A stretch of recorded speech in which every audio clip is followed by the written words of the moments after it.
सो अगर मैक्सिमम। हाँ, सो अगर मैं बात करूं कि अगर मेरे पास आरटीओ का है, राइट, आरटीओ रिटर्न आए, अगर समझो मैं एग्जांपल लेता हूं आप सबसे कि 100 प्रोडक्ट मैंने पर मंथ का सेल किया, ठीक है, मेरा टोटल रिटर्न कितना है, टोटल रिटर्न है समझो 50 रिटर्न आने वाले, ठीक है, उसमें से मेरे पास तो समझो 40 तो रिटर्न जो है ना वो आरटीओ है, राइट, और जो साथ में अगर मैं बात करूं 10 जो है वो आरएमए है। तो इसके अंदर मुझे अमेज़न कौन सा पैसा देगी और कितना देगी। और इनकेस मैं एग्जांपल ले लेता हूँ कि आपको ना समझो 100 रुपीज में गिन के चलता हूँ कि एक का रिटर्न 100 रुपीज आपको पे करना है, राइट। तो अब कैसे होने वाला है वो सोचो, दिमाग लगाओ इसके अंदर। पहले मैं गिनूंगा कि मेरा आरटीओ का परसेंटेज कितना है, ठीक है, अभी कितना परसेंटेज है वो काउंट करूंगा। तो 50 में से 40% होगा, ये काउंट करूंगा, या 100 में से 40% होगा, 100 में से 40%। सो मेरा 40% आरटीओ रिटर्न आया, ठीक है। अमेज़न का रूल क्या है कि 8% तक तो होता है, तब हम रखेंगे, 8 के ऊपर जितना भी हम रिफंड कर देंगे, ठीक है। तो 32% का आपको पैसा रिफंड मिल जाएगा और 8% का Amazon will going to charge you.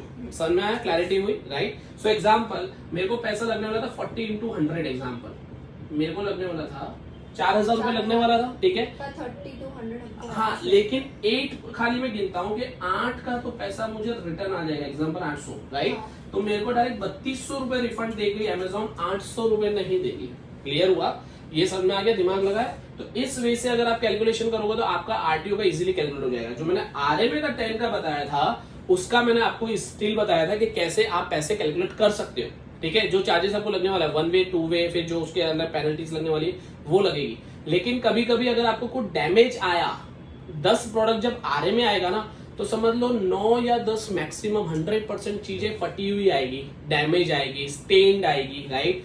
ऊपर का पैकेजिंग नहीं है, अंदर का पैकेजिंग नहीं है, किसी किसी में प्रोडक्ट ही नहीं है, ऐसे सारे इश्यूज क्रिएट होंगे। और उस चीज में आप क्या कर पाओगे, you have the option of safety claim.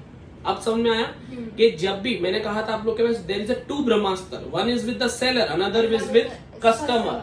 Customer के पास जो ब्रह्मास्त्र होता है उसको हम क्या कहते हैं, A to Z guarantee claim. और जो मेरे पास ऐसा सेलर ब्रह्मास्त्र है उसको मैं कहता हूँ सेफ्टी क्लेम। अब सेफ्टी क्लेम का मतलब समझ में आया, बहुत सिंपल है कि जब भी मैं एक सेलर हूं, मैंने कोई प्रोडक्ट सेल किया है, वो कोई भी हालत में खराब मुझे रिसीव्ड हुआ एज अ सेलर, तो मैं उसके ऊपर क्लेम कर सकता हूं। और जो क्लेम करूंगा उसका समथिंग 10% से लेके 60, 70, 80% तक का वो मुझे रिम्बर्समेंट दे सकते हैं। रिम्बर्समेंट किस पे होता है, सेलिंग प्राइस के ऊपर होता है। This is clear. 100% आपका प्रोडक्ट खो गया है, लॉस्ट हो गया, लॉस्ट इन ट्रांसिट का एक आता है, बराबर, उस केस में आपको 100% अमेज़न देगी, बाकी नहीं देगी। Very much clear. सो ये बहुत इंपॉर्टेंट, अच्छे से ध्यान रखना, ठीक है।